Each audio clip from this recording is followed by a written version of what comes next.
Smith in Chapel Hill, North Carolina. Welcome to today's webinar, Implementing DISC in the Workplace. Hopefully you can hear and see our slides as we're speaking. If you can't, just type a message on the little box or raise your hand, and one of our staff members will reply back to your issue or your question. Anyway, it's a beautiful day here in North Carolina, and we have some, exciting information on implementing DISC. I'm assisted today with Heather Matthews, who is the Director Vice President of Training and Development for Chart Your Course International, and Claudia Cooper, who is the Director of Training and Development in Henry County, Atlanta, Georgia. And she's trained over 260 people with DISC in her organizations, and she'll be speaking here toward the middle of the webinar. So we're very excited to hear Claudia speak today. Also, there's handouts on this website, this web page here that's on the next slide. And there's several different handouts you can download. We'll talk about those handouts here as we go through the webinar. So I guess the goal of this webinar is, how do you take DISC from a workshop and turn it into an implementation strategy that lives throughout the organization, more than just a flash in the pan syndrome, as we used to call it in the Army. And we want to make DISC as part of the culture. So there's a lot of ideas and strategies we're going to cover this afternoon. And so I wanted to begin with a little story of a workshop I did years ago in Atlanta. I had to do a DISC workshop with all the district attorneys in Georgia. Now, if you know much about district attorneys, they're sort of aggressive people. They don't like to lose. And so we went through the workshop and we covered, all the 4 styles, the D's and the I's and the S's and the C's. And then when the workshop was over, one of the DAs came up to me holding his DISC report, and he said, "Greg, you just told me and showed me what the problem is. And the problem is me." So I looked at his DISC score. I think his D score was like 95. His I score was like 20. And I said, "Yep, I can understand why you say the problem is yours." So we started working together. I started coaching him.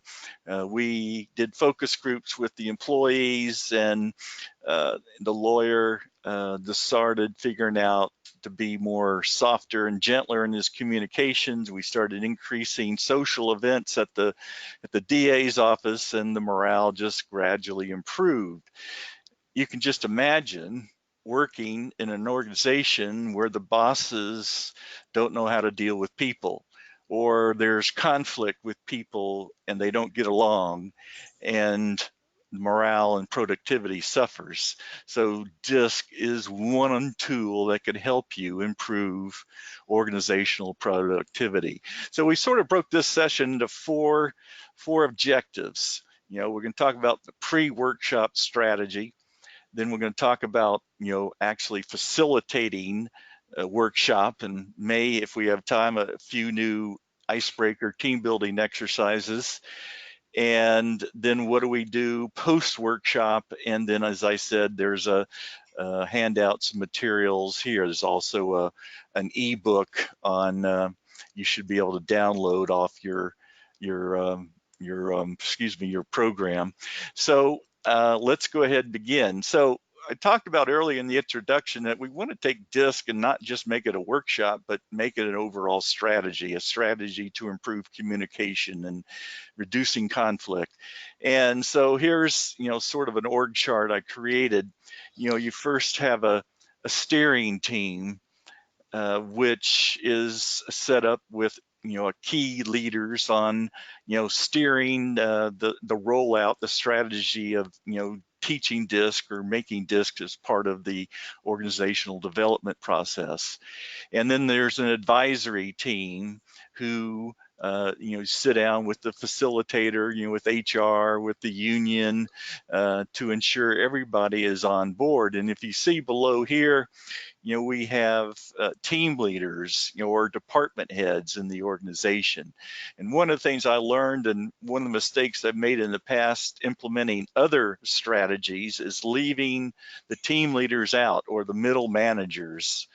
And many times middle managers or the team leaders sort of feel like this OD stuff is sort of crammed down on them, instead of allowing them to participate in the overall strategy and the teaching of DISC, or whatever you're going to be teaching. And if you get them involved, including uh, you know the key leaders of the organization, the rollout process is going to be much easier. So let me give you some some other tips on this pre-workshop strategy. So the strategy sort of defines the why and the how. How are we going to do it? Why we're doing this? And many times, the senior people are sort of left out of the process as well, and they end up being part of the roadblocks and rolling out DISC in the organization. Definitely, you want to involve them and get buy-in, so the strategy and the rollout is much smoother. So let's you want to get input from the steering team. You want to put one key leader. In the old days, we call them process leaders. They're in charge of the rollout of DISC.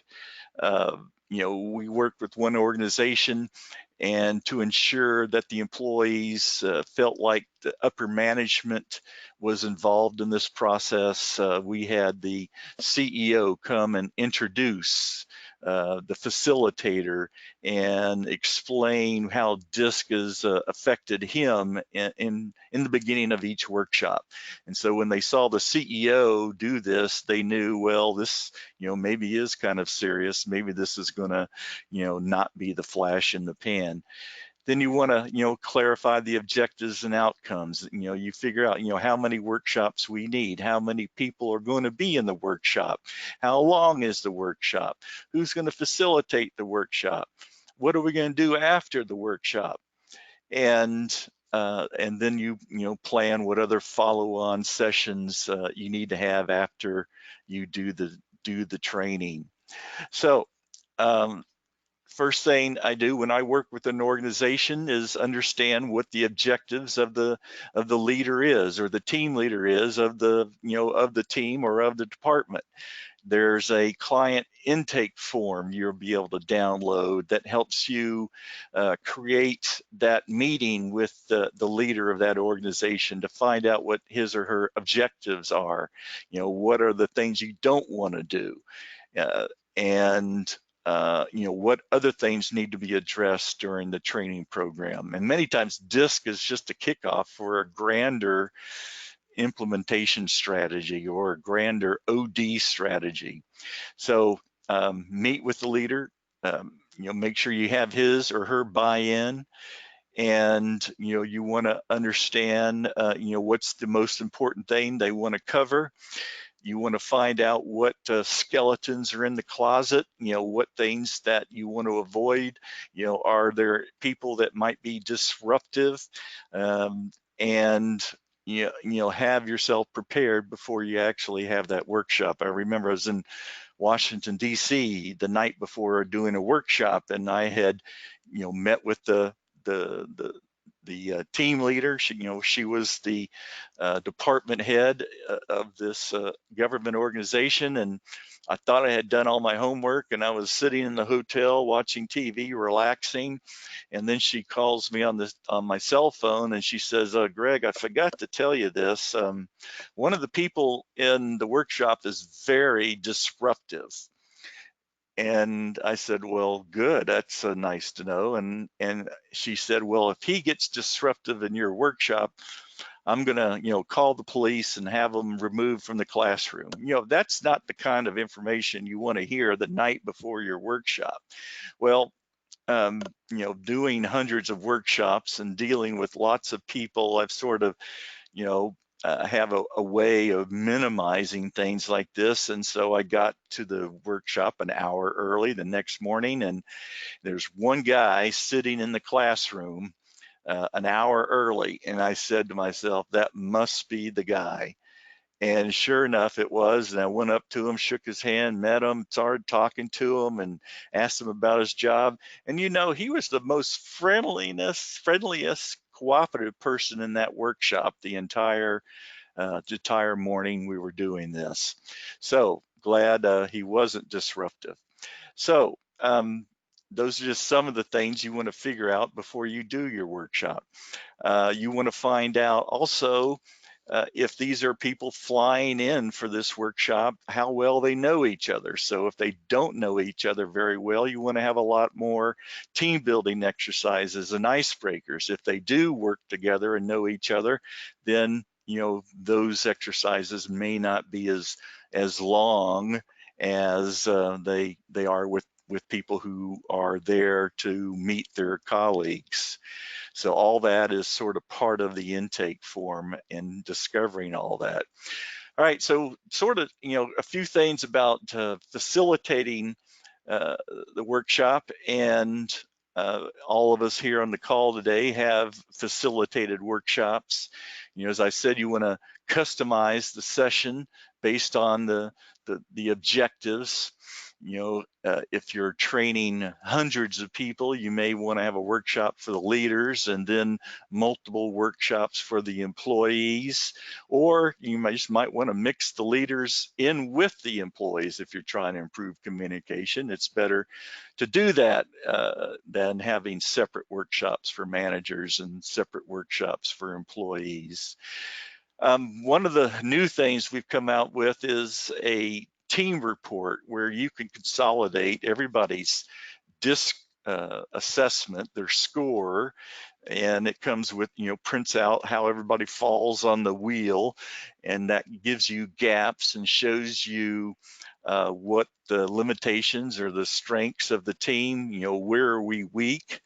And this report is a great tool for the facilitator as well as the management of the organization. And so that's one report you can you can do a few days before the hour workshop. And as we said here, make it fun. We don't want to have a boring workshop. We want people to have fun and work with each other. We do a lot of different you should have a lot of different exercises where various departments can meet each other.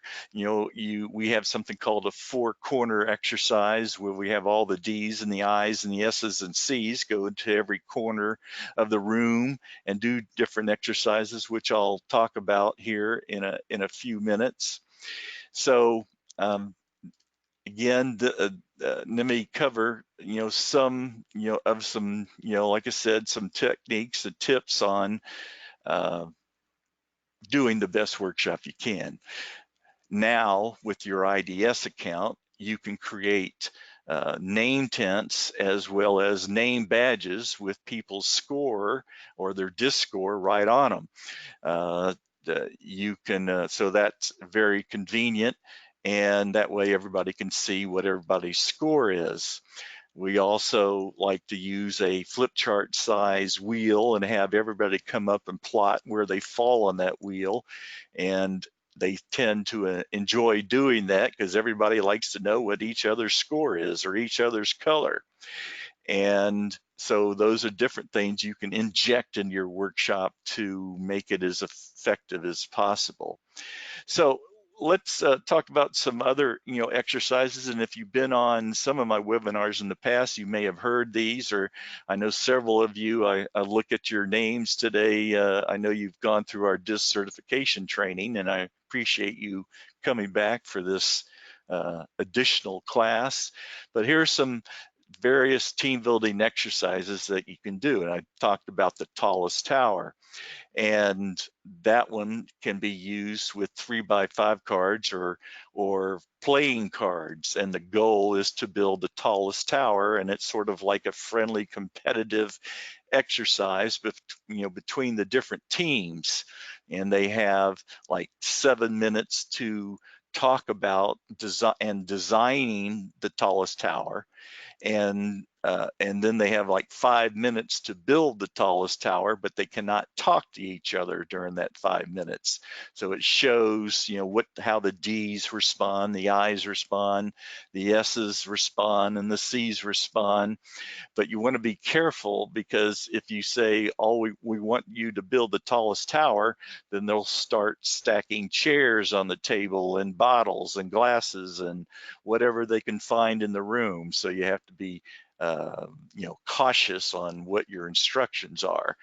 And so they really hate to lose building that tallest tower.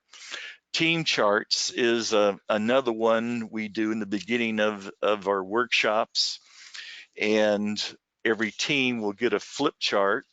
They take it back to their table, and they have to come up with 5 things, and then they have to explain it to the entire workshop. Is the team chart that includes they have to come up with a team name, a team logo, a team motto, a team song, and they have to list one strength every member of that team brings to that team, and they put it on the flip chart. And you can have a contest of who comes up with the most creative presentation.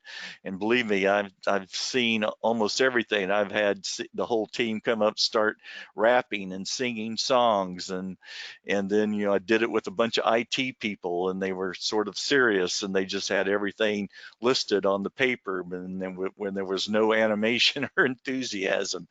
So that's called the team chart. The coat of arms is sort of similar. They take another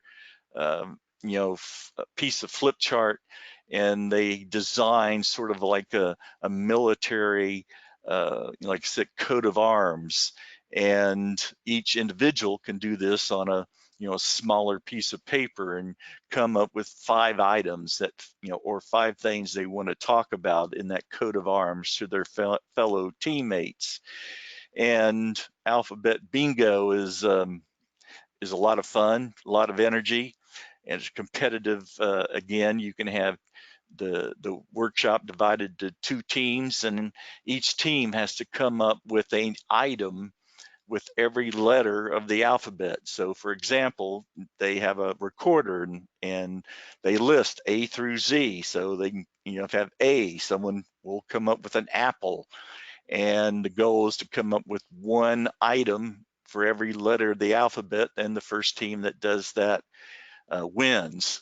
This doesn't really tie into disc styles, but it's just a lot of fun to do, and can be used as a concluding exercise of your disc workshop.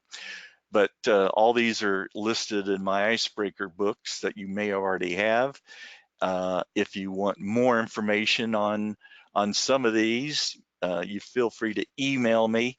The disc cars is another fun one. You put all the D's and the I's in the 4 corners of the room, and the teams come up with an automobile that represents their disc style.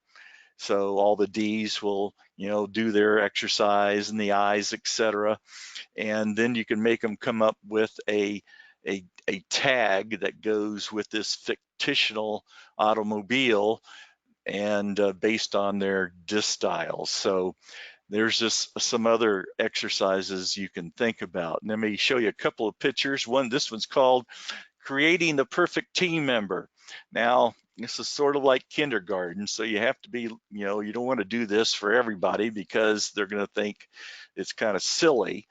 But nonetheless, it's worked with a few groups that we've done team building exercises with. You give them a baggie, like a Ziploc bag, just full of materials, and you have one bag of materials for every team in the room, and it doesn't have to be identical materials.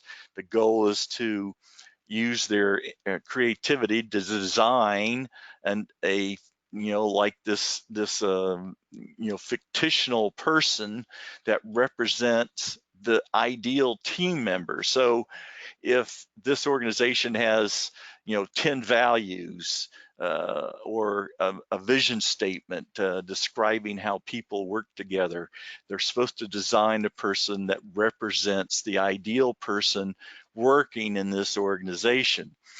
And for example, like Zappos, they have 10 customer service values. One of them is create a wow experience for their customers, and meaning they will, go charging head over heels over the mountain to please people. So somehow they would incorporate that one value in this little team exercises. And it's amazing what people can do with a bunch of, what I would consider children's play material in this team, this exercise. So that's just a few things, and now we want to pause here for a second, and I'm going to unmute Claudia here to talk to us.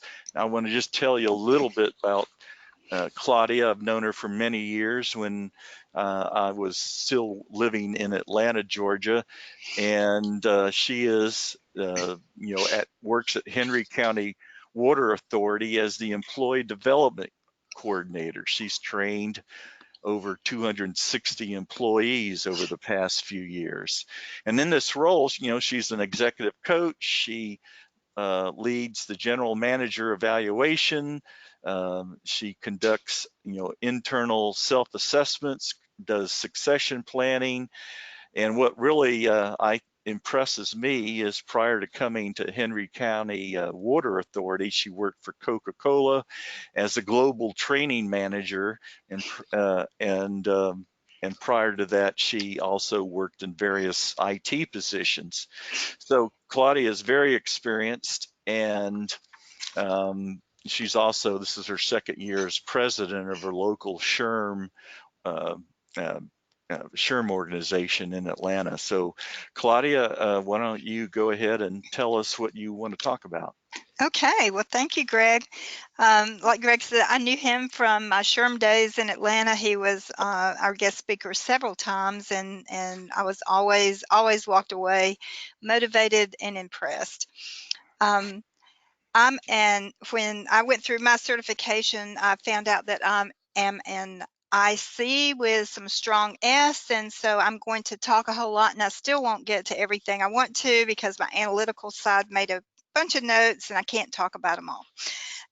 So there you are.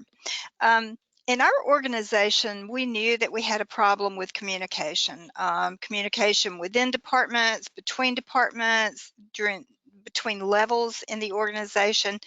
And so when I saw that Greg had sent out information on the DISC certification class, and I was so excited, so I went and talked to my management, and they said, yeah, this looks like a great thing to bring into the organization. So I sat through Greg's class, certification class in January of 2015. I received my certification in February, the very next month. And then we spent the rest of that year really putting a strategy around how we were going to roll this out.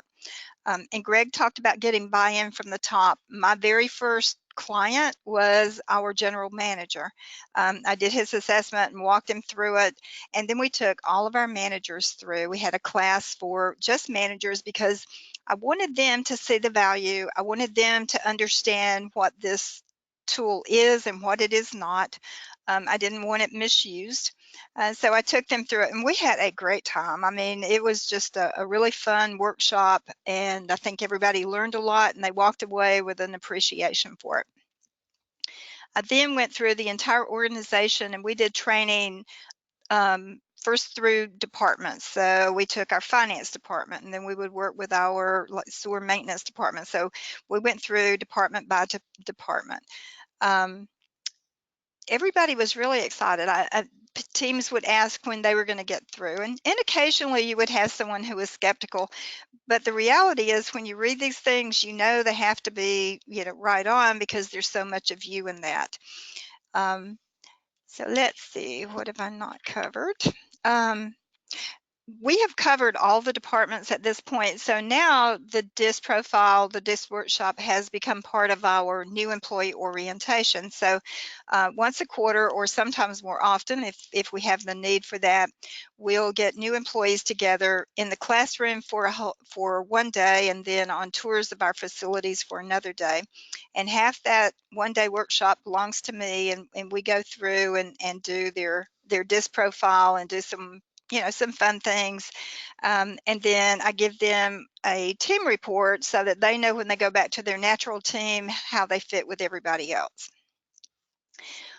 It's been a while since we first started this, 2016, and so several managers have come forward and said, my team's changed a little, or maybe I have a new team and I'd really like to do the DISC workshop again, but different this time, just geared toward us. So I'm constantly looking and reaching out to Greg for ideas about how to take this to a different level. The training's been really important. It's made a significant difference in our environment. People understand how to communicate much better than they used to. You see teams that are able to talk much easier. I had one manager who's a high D come to me and he said, "Oh, no wonder that my team looked at me like I had three heads." He goes, I am a high D and really a DC, and they are all S's. And he said, so I would rush into their space and I'd say, "This is what we have to have, and we have to have it right now." And I would turn around and leave, and he said they would just look at me. You're like, what was that? And so when he understood about how they need to be communicated with, he changed. I mean, he consciously would go in and have some discussion with them before he went into what the team needed to produce, and the results were phenomenal. He just couldn't believe that just making that one change could, impact the dynamics as much as it did. When I do the workshops, I use the PowerPoints that Greg provides in his facilitator kit once you're certified. I use a lot of the icebreakers and the games that he provides too. I've added a few others, and I ask him every once in a while to send me anything new he's seen. Like Greg said, I've trained between 260 and maybe 275 the number of employees. I try to get in there, and we start off with something humorous. We have an icebreaker that gets everybody laughing. One that I've used before, we talk about the worst automobile we ever owned, and I'm pretty sure I might have the worst one in the company, but that gets everybody laughing and kind of on the same level. And then it's easier to ask people to participate and have them all, getting into it. I also use the team reports that Greg mentioned, and this has been really, really powerful because people can see kind of where they fit and who those people are that communicate in the same kind of way they do, and where the other people are that maybe they didn't realize that they were different.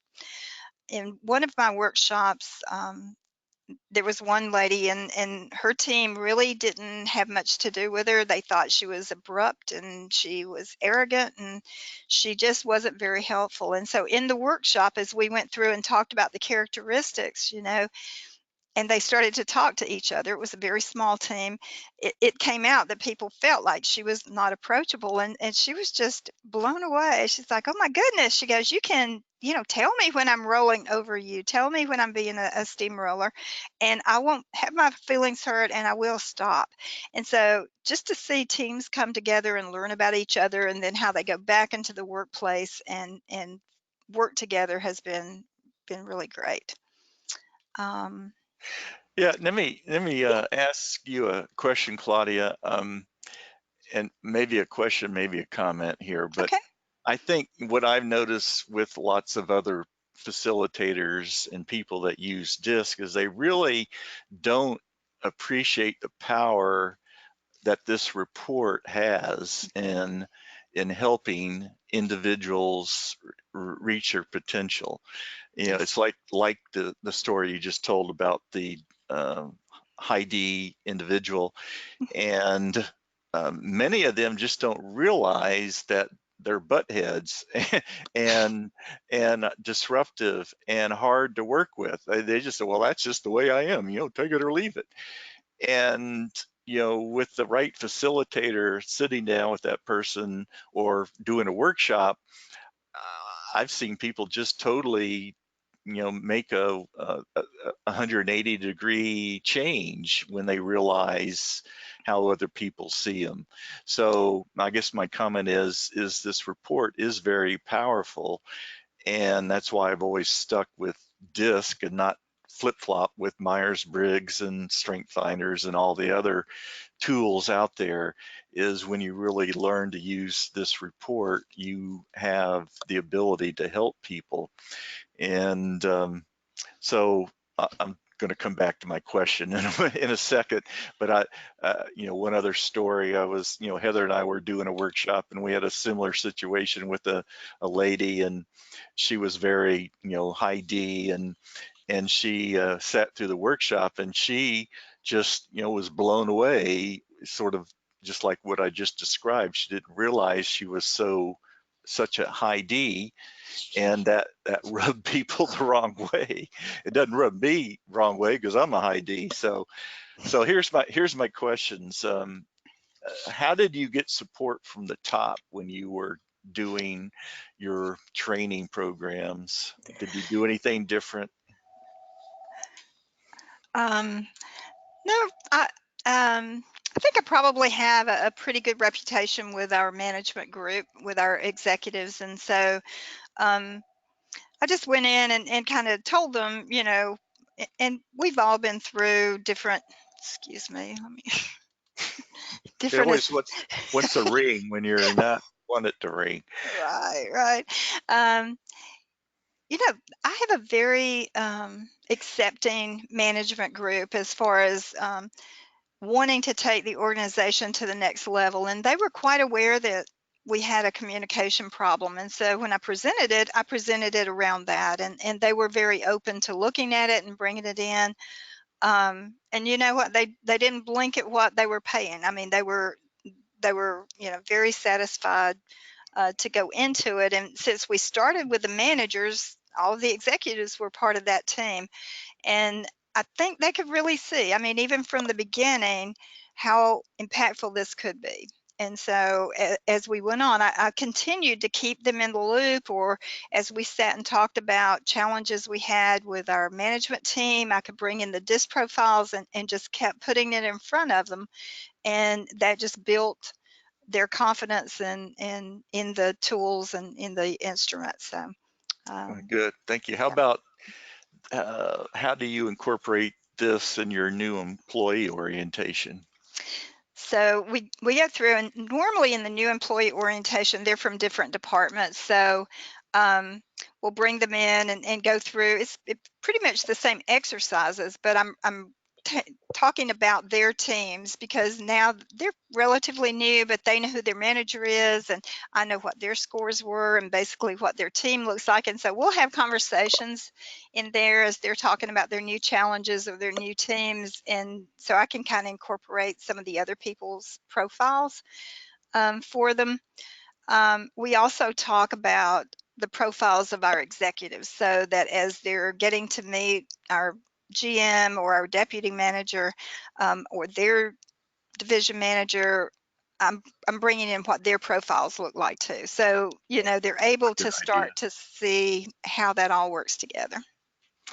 Yeah, that's a good idea for them to see the executives, that they're human as well as they are. And yeah, so that's good. I had one person tell me she did the employee orientation program, and she said, well, I just got, I felt so cold. I mean, people are just sitting there, and one side of the room, and there's one on the other side. And I said, well, we're talking about communication and team building. You sort of got to make people feel comfortable in this thing instead of they're a bunch of strangers with some Oh kind of yeah, contagious disease.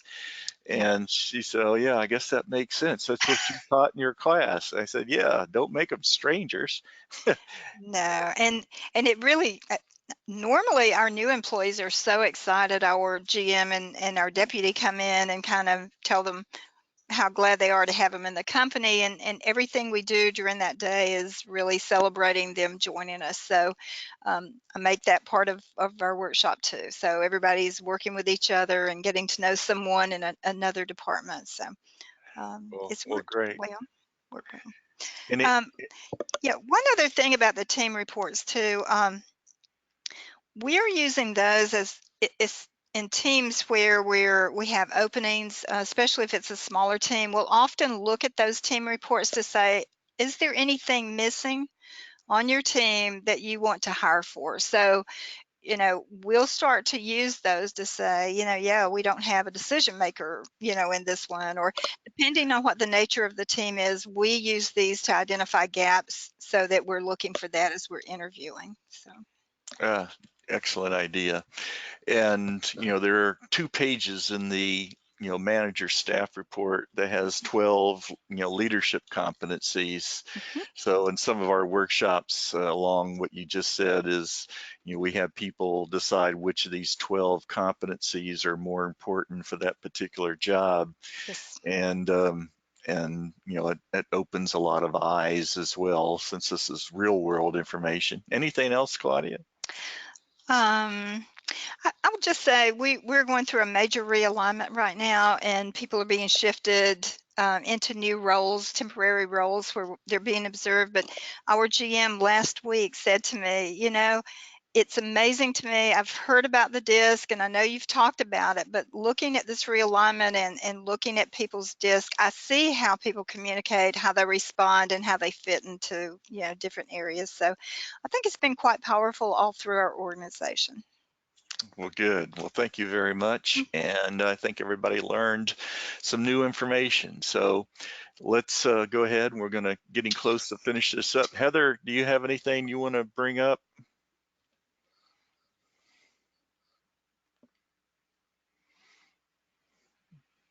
No, I don't have anything new to add right now. That was really great information, Claudia. Thanks for sharing all of that. Okay, thanks a lot. All right, so we got a few more slides before we end today. And I know we said we're supposed to be over at 3:45 and may run a little bit longer. So stay on with us so you know which handouts you can get. So anyway, as Claudia said, you want to incorporate DISC into all your important processes: the hiring process, the new employee process, succession planning, performance evaluations, and everything else that's listed here in the slide. DISC is not just a gee whiz, let's do a workshop. It if you do it this way, you have a real strategy instead of just a DISC workshop. And so you keep these things in mind. Another some advice here is to keep it alive. You want to keep these things visible. So as Claudia talked about, showing the executives DISC scores at the new employee orientation is one way to do it. You can, like I said, during the workshops, you can do name tents and name badges, and we even have DISC uh, bracelets you can get if you want. And we have you can sign people up for our free weekly DISC tips, so it stays alive to everybody in the organization. This is just a short tip on what is a high D drive, what is a high I do for fun. And so they're short, sweet, and usually entertaining. And you can go to the website and sign up for that. Here's an organization. They took portions of the DISC report. They listed the employee's name on the left, and then they came up with the checklist on the do's for communicating with people, the don'ts on communicating with them, and then their ideal work environment. So that's sent to everybody, put on the bulletin board or the website or whatever. So, if you're gonna, have a meeting with Greg Smith, you got to be short, sweet, to the point, because he's a high D, D over I. And we also, I remember one organization we worked with, they put everybody's disc graph on their cubicle door to make it more visible. We did workshops for the military, the Army at Fort Bragg, North Carolina, and they decided they wanted to put these four colored disc dots, these red, yellow, blue, green dots that I talk about in the training program on the chain of commands photograph in the hallway. Would like to see if that's still up, but that was one way for them to, make their chain of command, more approachable, more human. And so, again, these are just some of the other things that are available. Some of these are the handouts you can get off the website, and then here's the handouts and the materials that are available. These 6 things are there. This disc is a ebook. In fact, I put it on. Hopefully you can download it from your little communication device on the right side of your monitor. But this is a ebook that you can send to your customers and clients when they take the disc report. It's a nice professionally done book done by TTI. So, and here again at the bottom is the URL for all these handouts.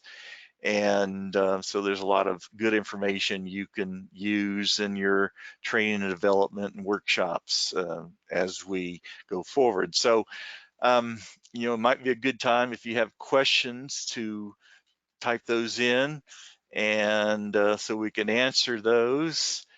And hopefully you got some valuable information during today's webinar. And so if you have any advice, you're more than welcome to type those into your question box, and we'll try to let everybody today on the call know about that. So so I think, keeping it visible and alive after the first workshop is very important. And you want those uh, executives, those leaders on your in your organization, on the steering team and advisory team to, use disc language in all their communications. And that, just like I said, sends a signal that, hey, this is going to be around a while, and we're going to carry out these objectives and create the best organization we can create. I remember when I was writing my first book, Here Today, Here Tomorrow, on employee retention, and I interviewed the CEO of USAA in Tampa, Florida. And many of you know USAA is a huge insurance organization, primarily dealing with, insuring military people, former military people, retired military people. And so the CEO was a retired 3-star general. And, he had this, feeling, because he was a retired 3-star Marine, that people didn't want to talk to him because, he's a 3-star Marine general, he's not approachable. He must be a high D. Well, he wasn't a high D. But knowing that he wanted to create this transparency, this openness with his employees, like during when his employees have to work overtime during, whether a disaster where they're, helping people recover, he would take a cart with soft drinks and pastries, and his lawyers made sure I have to say soft drinks. They didn't want people to think he was passing out alcohol. But he would take this cart and push it from cubicle to cubicle and department to department, and giving it to his employees to make himself approachable. And then he said, these people are the most important people in the world, and why would I ever want them to quit and go work for another company. So he personally interviewed every employee who decided they were going to leave, and he would tell them, says, you know, you're important to me, and I know you think maybe you found a better job, and if you ever want to come back, this job is always waiting for you. And he said that sometimes those people would break down in tears. So I guess the moral of the story is, if you have a leader who understands the importance of communication that many of us do poorly at, we're going to have a better organization. We're going to save money. We're going to reduce employee turnover, and it's just going to be a much better place to come to work. And DISC is like on that ladder of creating that environment. Well, it looks like we're about done here. I appreciate all of you being on the webinar today. And for those of you who have not been through our certification course on DISC, or you want to use the assessments, just send us an email. And I guess my M disappeared here for some strange reason. And so just give us a call or send us an email, and we'll be more glad to help you out. Claudia, I just can't tell you enough. I appreciate so much what you did today, and I really didn't need me. We just should have had you do the whole webinar. So thank you again, Heather. Appreciate your time. Ladies and gentlemen, thank you for being on the webinar. And if you need someone to help chart your course, you know who to call. Have a great day.